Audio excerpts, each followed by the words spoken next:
Welcome student, this is your civics class, class 6. Inequality and discrimination.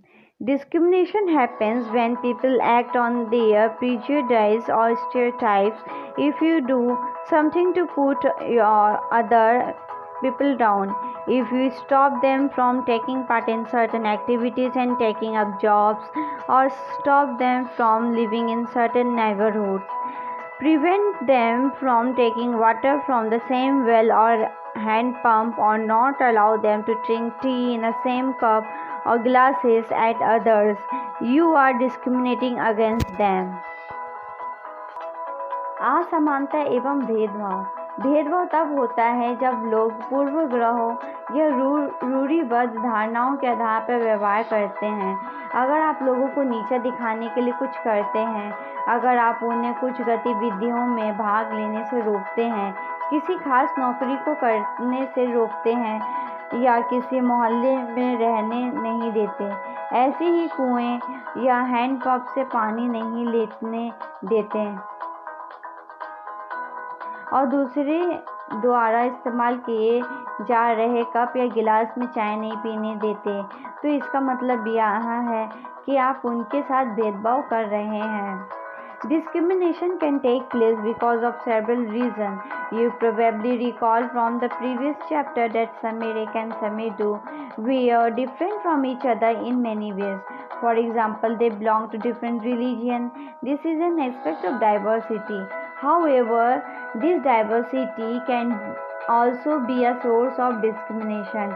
Groups of people who may speak a certain language, follow a particular religion, live in a specific region, etc., may be discriminated against as their customs or practice may be seen as inferior.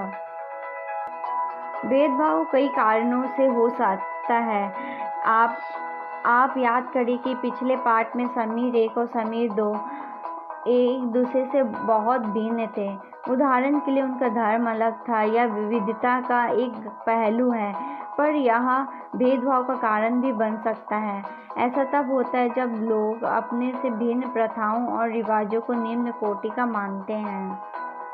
Another difference between the two Samirs was in their economic background. Samir too was poor. This difference, as you have read earlier, is not a form of diversity but of inequality. People who are poor do not have the resource or money to meet their basic needs of food, clothing, and shelter. They experience discrimination in office, in hospitals, schools, etc., where they are treated badly because they are poor. दोनों समीरों में एक और अंतर उनके आर्थिक पृष्ठभूमि का था। समीर 2 गरीब को एक तरह की सीढ़ी के रूप में रखा गया, जिसमें एक जाति दूसरी जाति के ऊपर या नीचे थी। विविधता का पहलू नहीं है, यह तो असमानता है। बहुत लोगों के पास अपने खाने, कपड़े और घर की मूल जरूरतों को पूरा करने के लिए साधन और पैसे नहीं होते। इस कारण दफ्तरों, अस्पतालों, स्कूलों आदि में उनके साथ भेदभाव किया जाता है।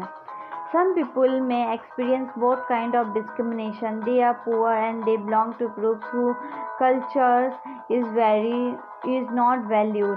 Tribal, some religious group and even particular region are discriminated against for one or more of these reasons. In the following section, we will look at how a famous Indian was discriminated against. This will help us understand the ways in which caste was used to discriminate against large number of people. कुछ लोगों को विविधता और असमानता पर आधारित दोनों ही तरह के भेदभाव का सामना करना पड़ता है। एक तो इस कारण कि वे उस समुदायों के सदस्य हैं जिनकी संस्कृति को मूल्यवान नहीं माना जाता। ऊपर से यदि वे गरीब हैं और उनके पास अपनी ज़रूरतों को पूरा करने के साधन नहीं, तो इस आधार पर भी भेदभाव किया जाता है। ऐसे दोहरे भेदभाव का सामना कई जनजातियाँ, लोग, धार्मिक समूह और खास क्षेत्र के लोग को करना पड़ता है। This is the end of this video. We will continue this chapter in next video. If you have any doubt, please let us know. We will try to clear your doubts in another video. अगर आपको कोई संदेह है तो कृपया करके हमें बताइए। हम अगले वीडियो में आपके संदेह को दूर करने का प्रयास करेंगे।